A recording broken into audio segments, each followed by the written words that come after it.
Hey, Darryl. Hi, Alan. Hey, thanks for being a guest. Thank you for having me. My pleasure.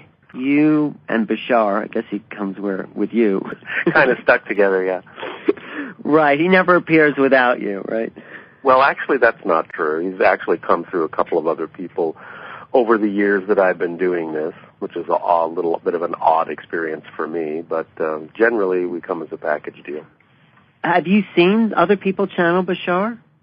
I have seen a couple, and it's very freaky because especially one time he came through a woman in Japan, and of course it came out in Japanese. It was coming through a woman, but the personality was absolutely distinctly Bashar's. That is so fascinating. It was the whole same energy. You recognized it for sure. Huh? Oh, absolutely. The personality is very distinct. How long have you been with Bashar? I've been channeling now for almost 26 years. Wow, that's and you've gotten very well known throughout the world, I would say. Well, there's been a lot of word of mouth. The CDs and all the information has traveled pretty far. So yeah, there are now quite a few people that are familiar with Bashar. Oh yeah, I look at the YouTube. There's hundreds of thousands of people have seen Bashar on YouTube. But what I'm curious about has your relationship with Bashar changed and evolved over these last 26 years? It has, and I've certainly changed and evolved because of it. Even though I don't really hear the information as it comes through me, because I'm sort of like in a daydream state, the energy and the basic concepts definitely do sink into my consciousness. And over the years, it has definitely made a difference in how I view the world and how I live my life at this point. And then do you find, I mean, you've been doing this almost maybe not every day, but for 26 years, do you find that this altered state that you go into as Darryl, has that changed? Well, it's gotten smoother. It's gotten easier. I mean, it's like anything. You do anything long enough, and it just becomes sort of second nature. In the beginning, it took a while for me to get into the proper state, and Bashar coming through was kind of halting, and it took a few years before it really started to smooth out, and now it comes through very, very easily, and it's always a very energizing experience, whereas in the beginning it took some getting used to, and the energy used to tire me out, but not anymore, not for a long time. But are you sort of you're not in a dream state, and you sort of hear something, but how could you describe the state of mind you're in when you're channeling? Well, it is truly an altered state, and like I said, I guess the closest approximation I can make is being lost in a very energetic daydream where you get pictures and you get feelings, but you don't really hear the words. It's as if somebody walked in the room and you're daydreaming and they called your name, and they have to call your name once, twice, 3 times before you even really hear it. The words are so far away, it's like they might as well be in another house or something. And, so you're not aware. Yeah, go ahead.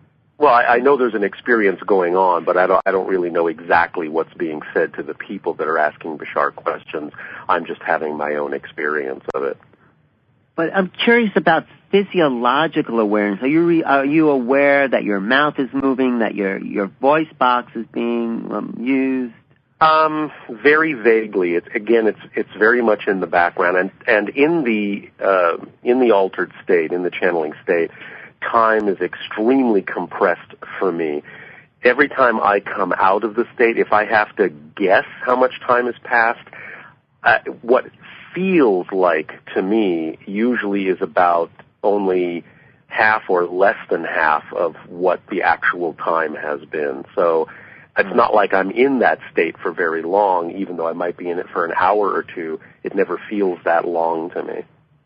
It's so fascinating, this thing we call consciousness, because you're an amazing demonstration of this mystery that... Well, it's very flexible, and what I've learned is that channeling is actually the channeling state is a natural state. We all have it. We all probably do it from time to time. Really, it's just what happens when we start doing something we love to do and we're not really overthinking about it or analyzing it. We just get lost in the doing of that thing and we don't pay attention to the passage of time. That is the channeling state. So, when an actor becomes the character, when a singer is lost in the song, you're in that channeling state. So there are several things you can do in that state. You can access more information in your own consciousness, and apparently, based on what I've experienced, you can actually even access other consciousnesses and other dimensions of reality, but it just depends on how you focus it or what you've been trained to do. Right, so you access this personality, or this, he's not, from what I've seen, not just a personality, because lots of people have these sub-personalities. He doesn't appear to be a personality as a part of you. He feels to be an exterior personality in a way. Would you say that? Well, it's as he's described it, in a sense, it's both, because he does present himself as an extraterrestrial consciousness, a separate being, an autonomous being with his own reality, his own experiences in life, and what's happening here, according to Bashar, is a telepathic contact. So in a sense, my brain waves change frequency and get somewhere closer to his realm, and his brain waves change frequency, get somewhere closer to mine. Somewhere in the middle we lock and harmonize, and then what you get are his thoughts being translated into the words of the vocabulary I was raised to understand, which is English. So he's not really speaking. He's making a connection, and I'm sort of functioning as a biological translation device. But at the same time, it's using my consciousness to form a model or a mask of his personality. So in a sense, you're getting kind of a model of it, but at the same time, it's also presenting itself as a real individual coming through. Right. That's fascinating, because it's your consciousness, yet your consciousness, who you are as Darryl, is actually someplace else. So there's the facility maybe of, I'm just trying to figure it out, of a biological consciousness that's embedded, and yet the personality of you is not connected to that. And no, the personality is sort of shoved into the passenger seat, and he does the driving for a while. So I don't have to pay attention to the road anymore. I can just kind of like look out and gaze out the window and look at other things while he's behind the wheel. Well, that's just, I don't think science really, well, they're first not even interested at this point because it's outside their paradigm. Some are. Well, I think psychology, one of the first people that opened her house to me to actually channel to, members of the public was actually a clinical psychologist, and she actually wrote her thesis paper on the connection between channeling and psychology. And she pretty much, and a lot of psychologists, or, nowadays, I think, pretty much understand, like I said, that, you may not necessarily believe that another entity is coming through, but channeling is an actual altered state. That I think, has been shown and demonstrated. Right. I totally believe that. I think the creative act, if you're writing or painting, you are definitely channeling. Right. And so, but the fascinating part is this entity, let's call him Bashar, he's there, or he's appearing and using the body and the thought forms, and so my question really is: there an inner dialogue with you and Bashar? Do you say no, not now, get away, or what you mean goes on?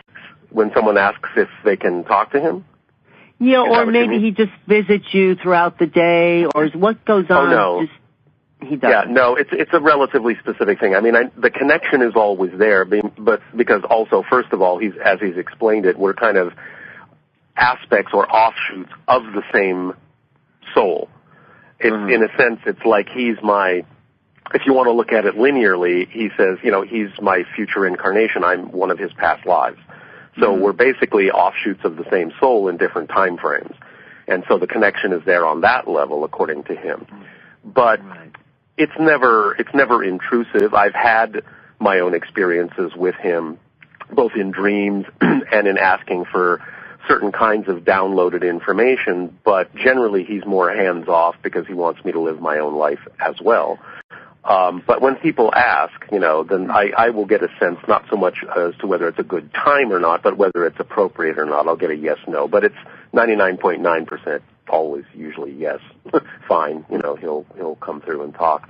But it's usually by arrangement. It's never something that just happens automatically or is interrupting my life.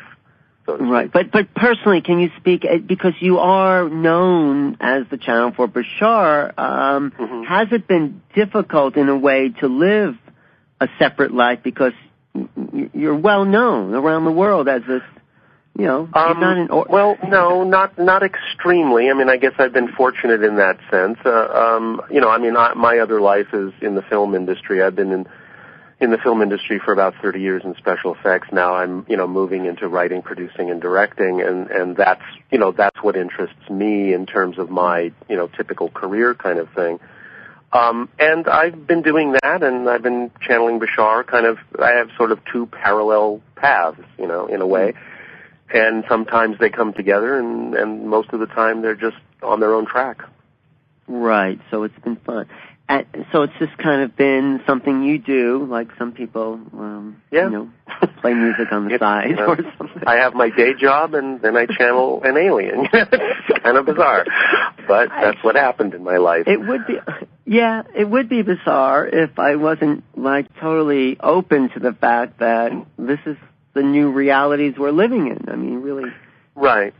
And, we always say, it doesn't matter whether people believe that Bashar is real. It's the information in the channeling state that's important, and that information seems to have the ability to come through with perspectives and ideas and concepts that are a bit unusual and seem to have the ability to help people change their lives in positive ways, and that's why I continue the channeling, and Bashar is fine with that because that's really his purpose and his point anyway, not to make people believe that he's real, but to help people learn that they're the most important thing in their lives and that they need to be more self-empowered in order to create the kind of world we say we want to have here, and that's really what he's all about, is helping with that.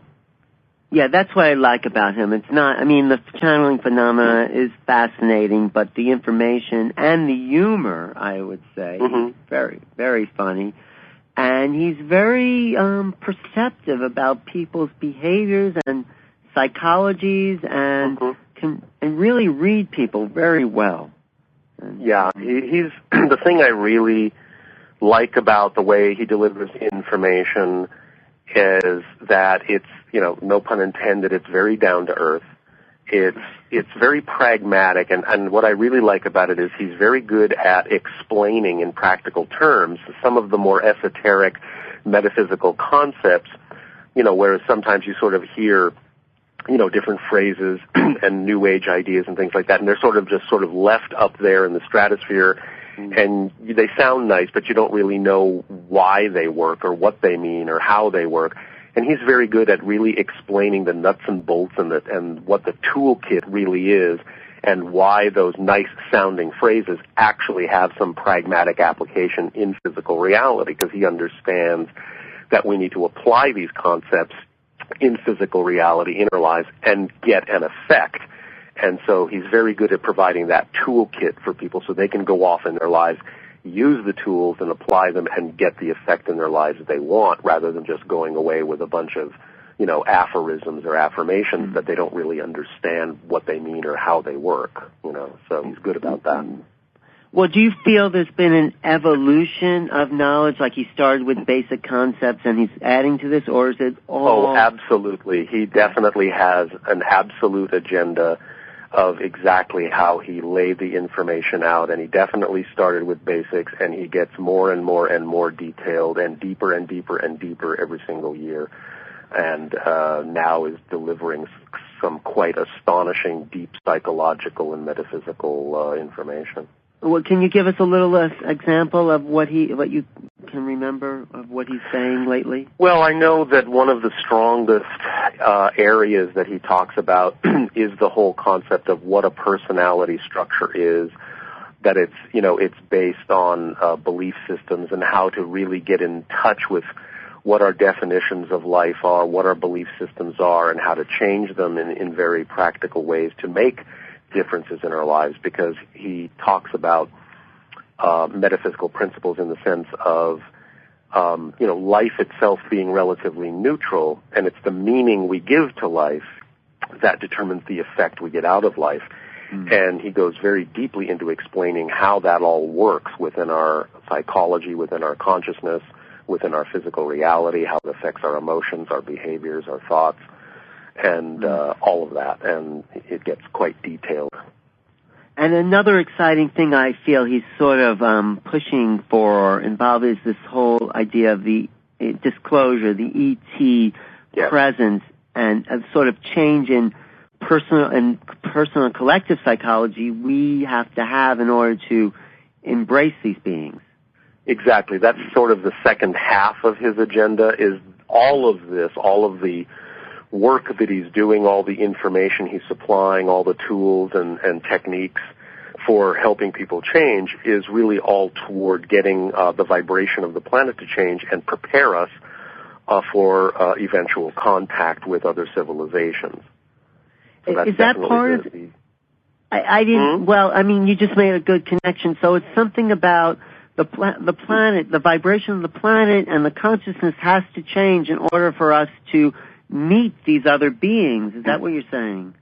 Yeah, these beings, civilizations like Bashar's, operate on such high levels of energy, high frequency of consciousness, that he's saying one of the reasons that they sort of don't just land and present themselves, he says, by analogy, it would be like taking a very slow turning gear, which is us at a low frequency, and shoving it into a very high speed gear without any kind of transmission in between, and it would just strip our gears. It would just force our psychology to face things that we're not ready to integrate, to suddenly be exposed to such a high frequency type of being. And so they're being very cautious about trying to help us elevate our frequencies and sort of get us to meet them halfway, energetically speaking, so that when it comes time for contact to occur, it will not have the devastating effects on our society that it could have were they just to simply reveal themselves and start interacting with us without any kind of buffer or any kind of education. Well, that part is really fascinating, combined with the first part you said that Bashar is here to do, which is kind of lift up the personality and get over the stuckness, because it seems like that those stuck emotional patterns are actually getting in the way of the shift in frequency of our whole being. Right. If I can put those two things together. So that's a big connection that people, I think, don't realize, is the fact that their stuckness and the weight they're carrying psychologically is in the way of a spiritual awakening. Well, yes, and again, according to Bashar, it really just comes down to our definitions and our beliefs, and once we understand what those are and make them transparent, then we can change them to be more harmoniously aligned with our true core nature and become more of our whole self, and that will certainly make a difference in terms of our ability not only to expand within our own consciousness, but also to expand outward and meet other beings of like mind within the cosmos. Right, so the heaviness of the human drama stops us in our expansion of consciousness. I mean... Well, in a sense, yes, although Bashar has said we definitely shouldn't look at ourselves in that way as really being stuck. I mean, it's definitely a world of great limitation and can be a world of great darkness, but contrary to some of the ideas that, we're sort of stuck here in a kindergarten and we're sort of less than them, Bashar's point of view is that really it takes quite a lot of spiritual strength to incarnate on a planet like this, in a society like this, and overcome the negativity and turn it into positive energy. And so from his point of view, really, he sees us as in a master class, in a graduating class of very strong souls who are earning their master's degrees by going to a very tough school. So there is coming a time, do you feel, when Bashar's work will be done here? Do you feel when we Well, I do think reach this stage of it will certainly, ideally, hopefully, be done at a certain point. But I don't think that would be an end to their work, because he is, from his perspective, he is a first contact specialist, and the idea is that once we're prepared to actually have contact, then there are other levels to the agenda that continue on from there in terms of bringing us into the galactic community. And so I think this is just the first step.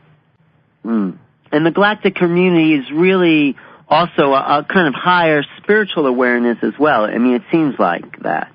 Well, I mean, certainly there may be planets that are also of a low vibration, but in terms of the community that Bashar is talking about and is a part of, then yes, certainly we're talking about beings that are probably quite evolved, and we're kind of coming into that club slowly but surely.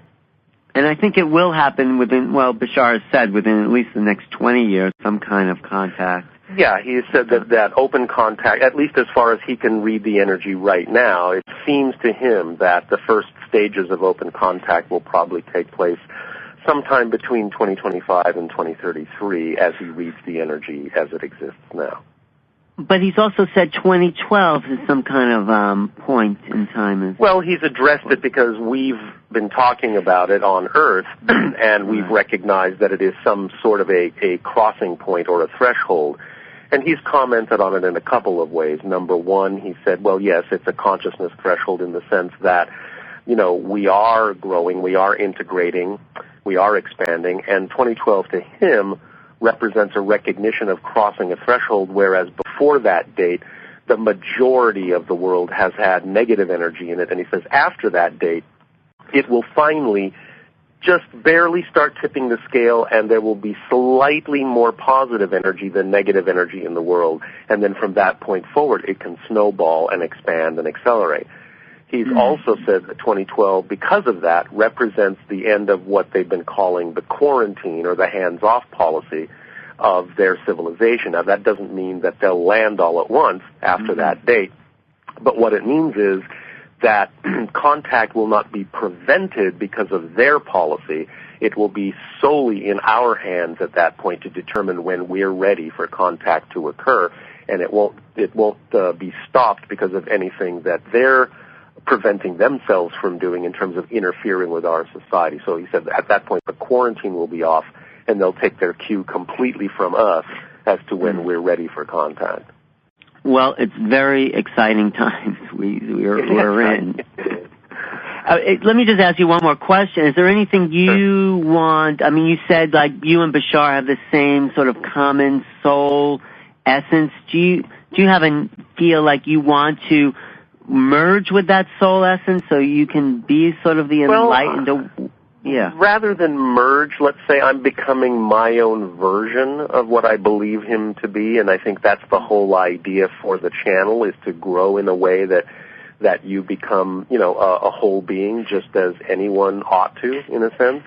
But I certainly am able to take my cue from what I perceive in the channeling, how he feels, because when I'm in that state, I can sense how they feel, and the thing that's the most profound difference between what typically passes for a normal state of mind for a human and their state of mind, it's a profound difference. And the one thing I've always commented on when I'm feeling what they feel in the channeling is that they have not one shred of a doubt for even a second about what they believe and how full of conviction they are. And that state of absolute lack of doubt is profoundly different, obviously, than the way humans exist on a typical day-to-day basis. And I've really learned to start absorbing that.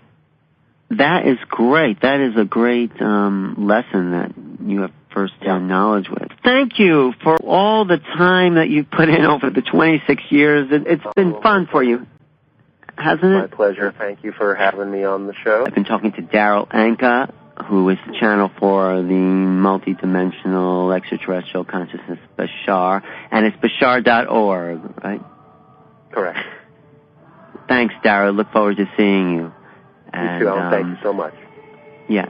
This is Alan Steinfeld. for New Realities, and you can check my website for any other updates at NewRealities.com, or you can email me at newrealities@earthly.net. Thank you for listening.